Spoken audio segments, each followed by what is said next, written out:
आपका pain point क्या रहा है इन फाइनेंस? क्रेडिट कार्ड का मेरे को बड़ा एक इश्यू हो गया था मेरे साथ में. My debt increase to around 90,000. Completely shaken up. Generally these guys they don't tell you while selling. वो मेरे को उन लोग से इश्यू है. Relationship managers, RMs. मुझे तो आरएम्स से थोड़ा टेंशन ही होता है. मुझे डर लगता है उन लोग से, because my history, geography, civics, everything is open in front of them. Correct. तो इसके वजह से ना बहुत बार रिलेशनशिप मैनेजर्स ने फ्रॉड भी किया है आफ्टर क्विटिंग द जॉब. ये एक्चुअली हुआ है. तो आपका जो डर है ना वो बहुत वैलिड है. तेरा होने से मेरे को बहुत फायदा हुआ है. आई कीप टेलिंग देम के मेरा बेटा आदित्य जो एक CFA भी है, तो he manages my finance. He gives me financial advice. Welcome to mis sold. ये एक सीरीज है जहां पर हम फाइनेंस और पैसों के around raw and real conversations करते हैं. This series is presented by One finance, एक ऐसी कंपनी जो आपको अपने पर्सनल फाइनेंसेस नेविगेट करने क्वालिफाइड फाइनेंशियल एडवाइजर्स की मदद से हेल्प करती है. और इस प्रोसेस में वो कमीशन से 0 रुपीज कमाते हैं. इस पूरे एपिसोड का एक भी पार्ट स्क्रिप्टेड नहीं है. मुझे नहीं पता क्या होने वाला है, गेस्ट को भी नहीं पता क्या होने वाला है. आइडिया सिर्फ इतनी है कि गेस्ट ने जो सारी मिस्टेक्स की है वो आपने नहीं करनी चाहिए और इस एपिसोड के थ्रू आपके लाइफ में मैक्सिमम वैल्यू एडिशन होना चाहिए. So let's get started. Welcome to mis sold presented by One Finance. आज के एपिसोड में मेरे साथ कोई बहुत ज्यादा स्पेशल है. First time in a serious piece of content and that is my appa, mister Shiv Kumar Parthasarathy. You might know him as instant Shiva. So hi appa, welcome to the show. Hello, thank you for having me here. So बहुत weird लग रहा है मुझे भी, क्योंकि first time ऐसे serious piece of content में हम साथ में बैठे हैं और उसके साथ के अब यहाँ पे कंटेंट तो शूट कर रहे हैं लेकिन यहाँ पे आए भी साथ में ऑटो में बैठ के. अप्पा, मेरे को आपसे बस ये जानने का है कि आपका पेन पॉइंट क्या रहा है इन फाइनेंस. आपको क्या प्रॉब्लम्स फेस करनी पड़ी है विद योर फाइनेंशियल नीड्स, भले वो बैंकिंग में हो या इंश्योरेंस में, कोई भी सेक्टर में. सी, पेन प्रॉब्लम्स तो होते ही है बहुत बार. सो क्रेडिट कार्ड का मेरे को बड़ा एक इश्यू हो गया था मेरे साथ में, which I would like to share with you. ये है ना, बहुत पुराना बात है. लाइक जब भी तू पैदा भी नहीं हुआ था, 90s का.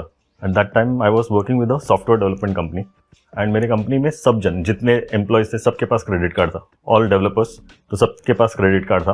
एंड इट वाज लाइक कि मेरे को भी चाहिए था. आई फेल्ट कि I should not be left out. मुझे भी चाहिए अपना क्रेडिट कार्ड. तो मैंने मेरे भाई को बोला कि भाई मेरे को क्रेडिट कार्ड दिला दे, कुछ भी कर. एंड उसने कुछ जुगाड़ किया and I got my credit card. Initially it was nice, मज़ा आ रहा था खर्चा करने में. खर्चा करके पे भी कर रहे थे सब. फिर मिड 90s 2000 के करीब आई फेल इन लव विद सोना. सोना कौन है? गोल्ड. मुझे ऐसा लगा कि अभी मुझे गोल्ड से प्यार हो गया, मुझे गोल्ड खरीदना है. हाँ. So I went to a jeweller. तो उनको बोला कि मुझे गोल्ड खरीदना है, प्लीज एडवाइस करना क्या करना है. तो बोले कि आप ले लो जो चाहिए, पूरा दुकान आपका है, बट पे कैसे करोगे. तो ऐसा कैश तो लाया नहीं. तो बोला क्रेडिट कार्ड है. ऑफ कोर्स है. स्टाइल में घूमते थे हम लोग क्रेडिट कार्ड लेके तभी. तो ही सजेस्टेड कि ये वाला अंगूठी आप पे सूट होएगा, ये ब्रेसलेट आपको अच्छा दिखेगा. तो स्टार्टेड पिकिंग अप. एक लिया, फिर उसने बोला कि सर ज़्यादा नहीं, 1 या 2 टका एक्स्ट्रा लगेगा आपको. हाँ, उतना ही और कुछ नहीं. और उधर sold on the idea. Correct. हाँ. तो एकदम खुश हो गया. मतलब अभी खर्चा कर ही रहा हूँ तो 1% कौन देखने वाला है. करेक्ट. इट्स ओके, कैश तो नहीं है बराबर, तो at least I can buy it. तो इस सबसे खरीद लिया मैंने. फिर 1 खरीदा, 2 खरीदा, तो खरीदते गया. And then he also said कि आपको तो पूरा पैसा भी देना नहीं है, जस्ट उसको मिनिमम ड्यू जो है वो दे दो, खत्म. तो आगे you can push it further. तो वैसे करके I kept on adding more and more jewellery to my vanity box. देखते देखते अराउंड 80-90,000 का आ गया क्रेडिट कार्ड डेट. और अभी मैं एक सवाल पूछता है कि उसने जो आपको बोला कि 2 या 3% ज्यादा लगेगा, 1% ज्यादा लगेगा, आपको पता है क्रेडिट कार्ड डेट का एनुअल कॉस्ट क्या आता है? मतलब आप ईयरली अगर देखोगे, जैसा लोन का होता है ना 7% पर एनम, तो पर एनम कॉस्ट पता है क्या आता है? Approximately 14% if I am not wrong. 14% if you take EMIs. Right. अगर आप मिनिमम अमाउंट भर के बाकी अमाउंट को रिवॉल्व करते रहोगे ना, तो 35%, 45% उधर तक जाता है. नो वंडर मेरा बिल इतना 80-90 हज़ार का हो गया था. उन दिनों गोल्ड का रेट वॉज अराउंड 5,000 समथिंग पर 10 ग्राम्स. तो 5 पर 10 ग्राम्स होकर भी my debt increase to around 90,000. Okay. Completely shaken up. और फिर कैसे रीपे किया वो? फिर तभी वो .com बूम आया था. करेक्ट. इंडिया में. तो एक क्लाइंट था जिनसे मुझे फ्रीलांस जॉब मिला डिजिटल मार्केटिंग का. तो I kept working for him. तो उधर से जो प्रोजेक्ट आता था उसका पैसा I repaid all my debt, cleared everything. Okay, nice. But that phase was very bad तभी, क्योंकि क्रेडिट कार्ड था बोल के ना I just went on a spending spree. And right now it has gotten so much worse. Like अभी credit card लेना इतना ज्यादा एक्सेसिबल हो गया ना. अभी तो वैसे बोलते हैं कि तुम FD बना लो और उसके बेसिस पे क्रेडिट कार्ड लो. फिर कुछ महीने बाद वो FD तुमको दे भी देते हैं और क्रेडिट कार्ड भी रहता है. करेक्ट. तो क्रेडिट स्कोर बन जाता है और एक बार क्रेडिट स्कोर बन गया फिर तो फोन आना रुकता ही नहीं है. And right now recent times में banks have appointed individuals to specifically just call you and sell you services called relationship managers. Right. Relationship managers. आरएम्स, इन लोगों के साथ तो अलग ही नाता रहता अपना। आपका है रिलेशनशिप मैनेजर? ऑफ कोर्स है, मेरा भी एक आरएम है जो अपॉइंटेड है। मुझे तो आरएम से थोड़ा टेंशन ही होता है, मुझे डर लगता है उन लोग से। ओके। क्योंकि उनका कॉल आता है, whenever a cheque hits my account I get a call, hi sir, how are you, hope everything is fine at your end, all talks, and then sir अभी एक नया स्कीम आया, एक अच्छा म्यूचुअल फंड है जिस पे आप इन्वेस्ट कर सकते हो। तो it's very scary because my history, geography, civics, everything is open in front of them. Correct. Relationship manager मतलब he can just call you and he can give you full details about your account. अभी एक question, जब आपको बोलते हैं कि आप ये म्यूचुअल फंड में इन्वेस्ट करो, तभी वहाँ पे दो चीज होता है। एक चीज, आपको ऐसा बोला है कभी कि ये म्यूचुअल फंड में इन्वेस्ट करो आपको अच्छा रिटर्न मिलेगा, ऐसा बोला है? Of course. So firstly, saying this is not allowed. अच्छा. So SEBI says that you cannot promise returns to your clients, but in spite of that, every relationship manager in the country, most of them, I know कुछ अच्छे भी होते हैं, लेकिन most of them call you and they promise you certain things कि आपको अच्छा return मिलेगा, आपको इतना पोटेंशियल मिलेगा, इतना पैसा कमा पाओगे, and ideally all of that is not allowed according to SEBI. See, I don't know, मतलब यहाँ पे तो relationship managers they change every week. Correct. That is even more scarier. मतलब कल जो आदमी मेरे से बात कर रहा है, नेक्स्ट वीक वो नहीं रहेगा। Again I get a call saying कि सर अभी मैं आपकी नई रिलेशनशिप मैनेजर हूँ, and with your phone number and everything is linked, so they can see each and every details of your account and they can advice you ये करना है नहीं करना है। बट दीज डेज थैंकफुली तेरा होने से मेरे को बहुत फायदा हुआ है। आई कीप टेलिंग देम कि बहुत कड़ी तपस्या और कड़ी मेहनत के बाद में एक मेरे को संतान हुआ, मेरा बेटा आदित्य जो एक CFA भी है, तो he manages my finance, he gives me financial advice. तो बट मुझे जो भी चाहिए मैं उससे लेता हूँ, प्लीज आप मुझे कुछ चाहिए रहा तो I call you back. But like everyone doesn't have that kind of access to someone who can tell them कि क्या सही है क्या नहीं। एंड एक और चीज़ यहाँ पे होता है कि जब रिलेशनशिप मैनेजर आपको कुछ बोलता है ना कि आप ये सेविंग स्कीम में इनरोल करवा लो या फिर इस म्यूचुअल फंड में इन्वेस्ट करो, so they all earn a commission from that, right. And यहाँ पर मुझे तो ऐसा लगता है एक बड़ा कॉन्फ्लिक्ट ऑफ इंटरेस्ट है। जो इंसान आपको बोल रहा है क्या करने का और आपके डिसीजन मेकिंग से अगर वो कमीशन कमा रहा है, तो कहीं ना कहीं पे उसके जजमेंट में प्रॉब्लम आ सकता है ना कल को जाके। क्योंकि ह्यूमन बीइंग्स का एक नेचर होता है, जब तक it doesn't cost us something we will do the right thing, but starting today if doing the right thing costs us money then we will think twice, everyone will, that's human nature. So अब यहाँ पे जब आपके decision पे उसको commission मिल रहा है तो आपको ऐसा लगता है उसको ट्रस्ट करना चाहिए? सी वेरी ऑनेस्टली मैं कोई रिलेशनशिप मैनेजर्स को ट्रस्ट नहीं करता हूँ। मेरा पर्सनल इशू है। Okay. Things being I am मेरा थोड़ा ओल्ड स्कूल थिंकिंग है। So I have seen internet age जहाँ पे क्रेडिट कार्ड फ्रॉड सब हुआ है मेरे आंखों के सामने। सो तब से मुझे तो बैंकिंग सेक्टर से थोड़ा डर ही है, और अभी का जो है it makes me think twice thrice कि अरे ये आदमी पे ट्रस्ट करूँ या नहीं, क्योंकि माय ओनली वरी इज कि दीस गाइज आर ना they keep changing every week. तो आज जो बंदा है वहाँ पे बैंक में वो कल कोई और जगह चला जाएगा। Before living he must have taken all my information, correct, मेरा कस्टमर आईडी, मेरा account details, my address, my phone number, everything. So the chances of getting hacked by one of these guys is quite high. Initially जब भी बोला गया था ना मुझे I am your relationship manager, I was very happy, अरे आपके साथ भी कोई है अभी, someone is there to take care of my finance, to advice me etcetera etcetera. But when I saw these features which they can access my data and all, तब से मेरे को तो थोड़ा टेंशन हो गया। सो आई एम लिटिल, मैं तो ज्यादा एंटरटेन नहीं करता हूँ, I just call them whenever I need some help, I need some information, तभी मैं रिलेशनशिप मैनेजर को फोन करता हूँ, otherwise you are my RM. And एक और प्रॉब्लम क्या होता है पता है, बहुत लोगों को नहीं समझता ये। अब जो अप्पा ने बोला रिलेशनशिप मैनेजर चेंज होता है, अब उसके पास आपकी कस्टमर आईडी है, मान लो उसने जस्ट जॉब छोड़ी है और वो आपको कॉल करता है और उसके बाद वो बताता है कि अरे सर एक छोटा सा चीज़ हो गया आपके अकाउंट में, एक OTP मुझे दे दीजिए, मैं अभी फिक्स कर देता हूँ। And now he has your customer ID, he has been your relationship manager, तो लोग कर देते हैं ट्रस्ट। तो इसके वजह से ना बहुत बार रिलेशनशिप मैनेजर्स ने फ्रॉड भी किया है आफ्टर क्विटिंग द जॉब। ये एक्चुअली हुआ है, तो आपका जो डर है ना वो बहुत वैलिड है, एंड वो कल जाके आगे प्रॉब्लम्स भी क्रिएट कर सकता है। True. And second thing that most people don't know is that you can actually refuse the services of a relationship manager. जब आप अकाउंट खोलते हो ना तो वहाँ पे आप उनको बोल सकते हो कि मुझे कोई RM असाइन मत करना, मुझे जो भी काम होगा मैं खुद ब्रांच में आके करूंगा या फिर मैं सामने से कॉल करूंगा, लेकिन don't assign an RM for me and मुझे DND लिस्ट में ऐड कर दो। तो ये दो चीज़ अगर कर दिया ना तो आई वुड से पूरा तो नहीं पर एक 70 to 80% आपका प्रॉब्लम सॉल्व हो सकता है। I was about to ask you this question because in this time and age, every bank is offering a RM to a customer. तो I was about to ask you कि अगर मेरे को नहीं चाहिए तो कुछ है क्या प्रोविजन ऐसा कि by default वो मेरे सर पे थोपा जाएगा? When you open your account, you can say no. And later on also you can go to the branch and tell them कि I don't want one. Okay. If you have one, you can say कि मुझे नहीं चाहिए, और उस RM को भी बोलना है कि मुझे कॉल मत करना।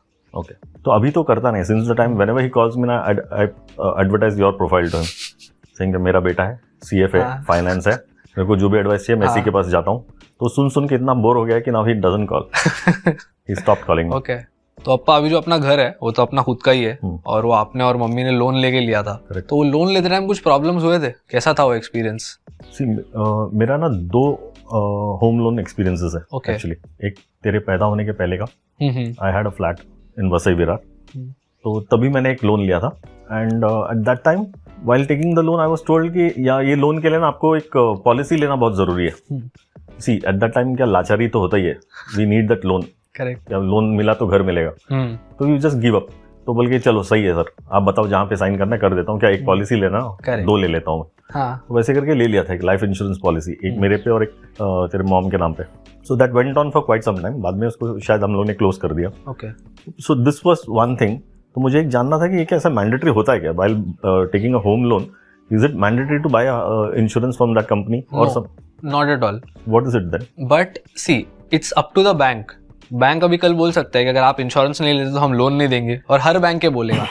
लेकिन क्या कंपलसरी नहीं है कि उसी बैंक से इंश्योरेंस लेना?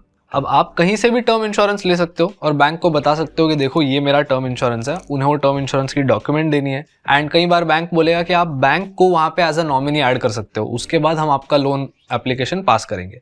क्योंकि सिंपल है, बैंक को अपना रिस्क भी कम करना है। बैंक भी ये सोचता है कि अगर जिस इंसान ने लोन लिया है उसको कुछ हो गया तो फिर हमारे पैसे वापस कौन देगा? So in that case the insurance comes handy.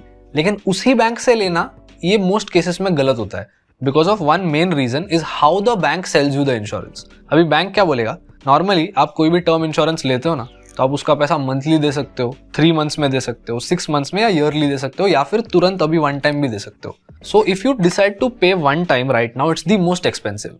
For example मेरे पॉलिसी में, मेरा जो पर्सनल अभी टर्म प्लान चल रहा है, उसका मंथली अमाउंट आता है रफली 2700 रुपीज। लेकिन अगर मैं इसको वन टाइम पे करूं तो 5 लाख रुपए लगेंगे। अभी एज 60 तक ये 2700 रुपीज कॉन्स्टेंट होता है। मैं हर महीने 2700 पे करता हूँ, तो जैसे जैसे इन्फ्लेशन होता है मुझे भी फायदा मिलता है। 2700 सेम ही है, अब 20 साल बाद भी मैं 2700 ही पे कर रहा हूँ, तो मेरे लिए सस्ता होता है। लेकिन अगर आज ही मैं 5 लाख दे दूं तो फिर क्या फायदा?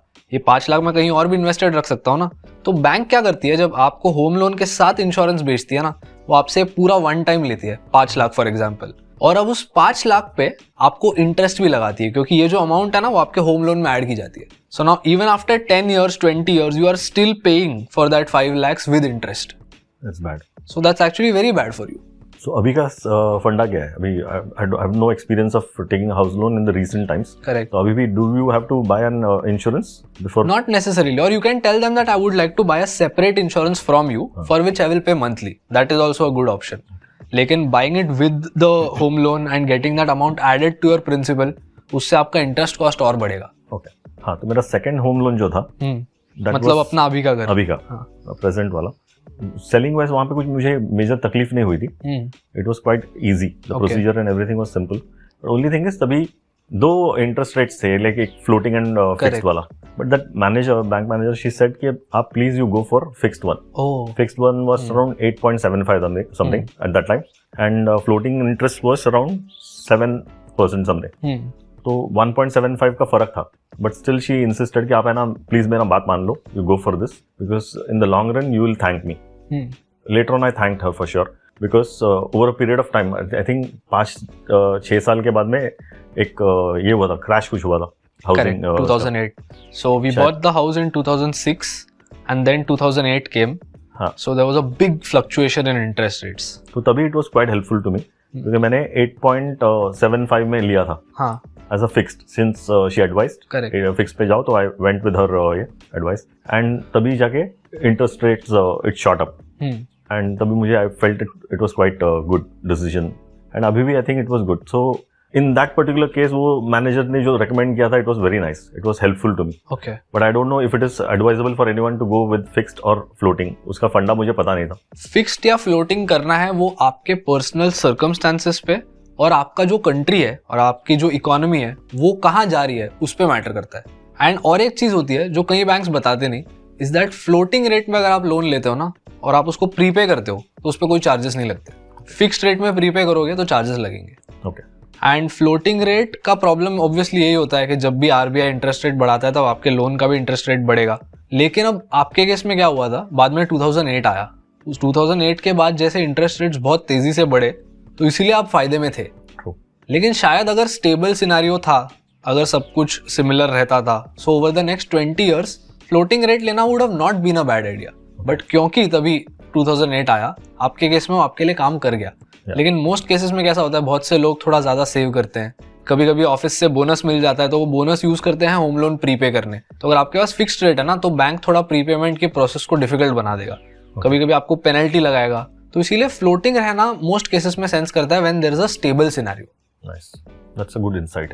ये मुझे तभी पता नहीं था, but anyway she was quite helpful, so it worked in my favour. Anyway, ये तो बैंकिंग का बात हुआ। Right. अपना एक हेल्थ इंश्योरेंस प्लान भी है। Correct. वो कैसे खरीदा था आपने? हेल्थ इंश्योरेंस के लिए तो I think I should thank my boss.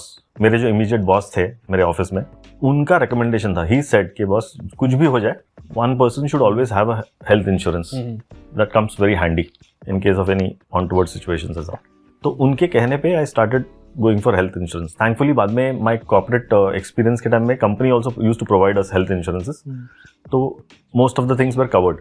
But after I quit my job, I started freelancing, तभी मैंने अपना खुद का इंश्योरेंस लिया, हेल्थ इंश्योरेंस, हम तीनों के लिए। उसमें मेरा एक ही पेन पॉइंट ऐसा है कि वाइल सेलिंग इट ना, दे से कि एवरीथिंग इज कवर्ड, आपको कोई टेंशन नहीं है, आपका ये बीमारी कवर्ड है, वो बीमारी कवर्ड है, everything is covered. But when you actually go to claim it, तभी जाके बाकी के फैक्टर्स आते हैं। Generally these guys they don't tell you while selling. वो मेरे को उन लोग से इशू है, उन लोग एकदम निटी ग्रिटी में जाते नहीं, ऊपर एक कॉल करेंगे, करेक्ट, आपको समझा देंगे कि इतना बीमारी कवर्ड है, so and so amount will be refunded, you can go to a cashless hospital और you can pay and claim later, correct, वैसे जो ऑप्शंस है वो सब बताते हैं। But there are many things which doesn't get added to there. और hospitals के भी ऐसे बहुत से रूल्स एंड रेग्स रहते हैं जो उन लोग बोलते हैं कि हाँ नहीं, ये सब चीजें हम लोग कट कर देंगे, you won't get any benefits for this, these are all consumables, तो उसमें हम लोग ऐड नहीं कर सकते। तो ऐसे करके भी वहां पे भी एक अलग से तेरे को बिल बनेगा अराउंड 50 to 60 के typically. If you go to decent good hospital, तेरे हेल्थ इंश्योरेंस का जो क्लेम होता है उसके अलावा you will have to shell out say 50-60,000। सो वो मेरा एक पेन पॉइंट है। जब भी ये बंदे लोग बेचते हैं ना, they should ideally give you a very good clear picture, और they can probably give you an example, सेंगे समझो आपको 50,000 का खर्चा है, 50,000 में आपका इतना रिफंड होगा, 20,000 यू विल हैव टू पे। वो पहले क्लियर करके रखना चाहिए टू द कस्टमर्स, ताकि at the end there is no rude shock. सेंगे मैं जाके बिल जब भी भरने जा रहा हूँ, I am under the impression कि मेरे पास हेल्थ इंश्योरेंस है, everything is covered, so I don't have to shell out even a single rupee from my pocket. But still जब भी आप वहां पे जाओगे तो रिसेप्शनिस्ट या जो भी है अकाउंटेंट एक बिल थमाएगा, सर आपको 50,000 का तो फटका लगेगा, जिस 50,000 यू हैव टू पे। एक और चीज इधर क्या करता है पता है, अब मेरे दोस्त के साथ हुआ था ये, मतलब उसके रिलेटिव के साथ, उसने वो स्टोरी बताई। उसने बोला कि इंश्योरेंस कंपनी ने उसको बोला कि अभी आप एक इतने वैल्यूड कस्टमर हो हमारे, और हमको भी ना इंडिया में इंश्योरेंस पेनिट्रेशन इंप्रूव करना है, तो हम आपको इंश्योरेंस पॉलिसी के प्रीमियम पे 20% का डिस्काउंट देंगे। ऐसा बोल के उससे एक दूसरा कॉन्ट्रैक्ट साइन करवाया। वो डिस्काउंट नहीं था, वो एक कोपेमेंट क्लॉज था। कोपेमेंट क्लॉज मतलब 20% का कोपेमेंट क्लॉज रहेगा, तो अगर बिल बनता है 1,000 रुपए का, तो 800 रुपए इंश्योरेंस कंपनी देगी, बाकी 200 आपको देने। ओके, सो ये चीज उसको वैसे बताई गई और उसको दिया गया, क्योंकि यहाँ पे भी वही प्रॉब्लम है ना एजेंट का। Agent is making money when you buy insurance, so the agent has his best interest in mind to not tell you certain things, क्योंकि अभी आपको बोल दिया तो फिर आप बोलोगे फिर मुझे इंश्योरेंस नहीं चाहिए। अब आप इंश्योरेंस नहीं लोगे तो कमीशन नहीं कमाएगा। ट्रू। अब ये को पेमेंट जैसा और एक चीज रहता है जो बहुत लोगों को पता नहीं होता, और ये इंश्योरेंस एजेंट्स बताते भी नहीं। अब मान लो मैं आपको पूछता हूँ, आपके इंश्योरेंस पॉलिसी पे 10,000 रुपए का रूम रेंट लिमिट है, और हॉस्पिटल आपको बोलता है कि टोटल एडमिशन कॉस्ट जो है हॉस्पिटलाइजेशन का वो 2 लाख रुपए के अराउंड आएगा, और आप सोचते हो कि चलो 10,000 नहीं 20,000 की रूम में जाते हैं, बिकॉज 2 लाख का क्या मैक्स 4 लाख होगा, और आपका टोटल कवर जो है वो 10 लाख का है, तो आपको कवर मिलेगा या नहीं बताओ? मिलना चाहिए आइडियली। करेक्ट, आइडियली मिलना चाहिए। लेकिन आपका रूम रेंट लिमिट जो ऑथराइज्ड था पॉलिसी में वो 10,000 रुपए का था, और आप गए 20,000 के रूम में, तो आपने ये 100% और क्रॉस किया, तो अब 20,000 में 10,000 कितना हुआ? 50%। तो इंश्योरेंस कंपनी बोलेगी जो भी टोटल बिल हुआ है ना, हम सिर्फ 50% देंगे, क्योंकि इस बड़े वाले रूम में सब कुछ और महंगा होता है, और जब आपकी लिमिट ही 10,000 ऑथराइज्ड थी तो आप 20,000 के रूम में क्यों गए? तो ये सारी चीजें जो होती है ना, इंश्योरेंस कंपनी भी 99.9% केसेस में कॉन्ट्रैक्ट के हिसाब से आपको बताएगी। ये कॉन्ट्रैक्ट आप तक सही से ट्रांसलेट नहीं किया जाता जब इंश्योरेंस बेचते हैं। अब ये बिल्कुल मैं ऐसा प्लग नहीं बोल रहा हूँ, लेकिन अब One Finance helped us create this video. The only reason मैंने एज अ क्रिएटर इन लोगों के साथ काम करने का सोचा इज बिकॉज इनका जो टीम है ना of advisors, they are not their employees, so that they don't have a bias towards the company, they are contractors. And second thing ये है कि उनका जो पूरा टीम है of advisors, they are all qualified financial advisors, and they don't make money from commissions. In fact even One Finance as a company makes no money from commissions. Okay, now if I ask you about your RM कि इसके पास कौन सा qualification आपको पता है? No clue. In most cases होता भी नहीं। Most of the time I just get their name. Correct. Every week a new name. So I don't even know how they look. I have looked up my RM on LinkedIn and he's a BCom graduate. That's it. So why do you think someone with just a BCom degree is equipped to tell you what to do with your money? जो पैसा आपने इतना मेहनत से कमाया। True. And एक और चीज़, अब क्या होता है, हम कई बार एक इंश्योरेंस पोर्टल पे जाते हैं अपने खुद के इंश्योरेंस पॉलिसी के बारे में देखने, तो आपको बताएगा कि अपना फ़ोन नंबर डालो, ईमेल डालो और हम आपको बताते हैं आपके लिए पॉलिसी सही है या नहीं। बरोबर। आप फ़ोन नंबर डाल दो, फिर हो गया, कॉल आना स्टार्ट। एंड ये सारे पोर्टल्स मोस्ट केसेस में इंश्योरेंस ब्रोकर्स भी रहते हैं। सो अगर आपको जानना है कि आपका हेल्थ इंश्योरेंस पॉलिसी, आपका टर्म प्लान अच्छा है या नहीं, तो उसके लिए वन फाइनेंस ने एक रैंकर बनाया है जहाँ पे आउट ऑफ 100 ये आपके पॉलिसी को रेट करते हैं। द बेस्ट पार्ट इज यहाँ पे आपको कोई पर्सनल डेटा नहीं देना है, आपको आपका ईमेल नहीं देना है, फोन नंबर नहीं देना है, तो वहां पर जाके लोग चेक कर सकते हैं कि उनके पॉलिसी का रैंक कैसा है। एंड और एक चीज ये है कि वहां पे सिंपल वर्ड्स में बताता है कि इस पॉलिसी में कौन से क्लॉजेस है, इसमें कौन से आपके लिए अच्छे हैं, कौन से नहीं है। तो वो सारा लेआउट मुझे काफी इंटरेस्टिंग लगा। Quite good. जो रैंकिंग टूल हमने इस वीडियो में डिस्कस किया उसकी लिंक मैंने डिस्क्रिप्शन में डाल दी है। Also I have an invitation for you. अगर आपके पास ऐसी कोई भी इंस्टेंसेस है of mistakes that you made with respect to money, या फिर कोई चीज जो आपने बहुत सही की है जिससे बाकी लोगों का फायदा हो सकता है, तो I invite you to make an episode with me. इसके लिए एक लिंक मैंने डिस्क्रिप्शन में डाल दिया है, उसे ओपन कीजिए, फॉर्म फिलअप कीजिए and be here with me for miss sold presented by One finance. Anyway Appa, thank you so much episode पे आने के लिए। आपको अगर इस वीडियो से कोई भी वैल्यू मिली तो मेरे यूट्यूब चैनल को सब्सक्राइब कीजिए। मैं आपको अगले वाले में मिलूंगा।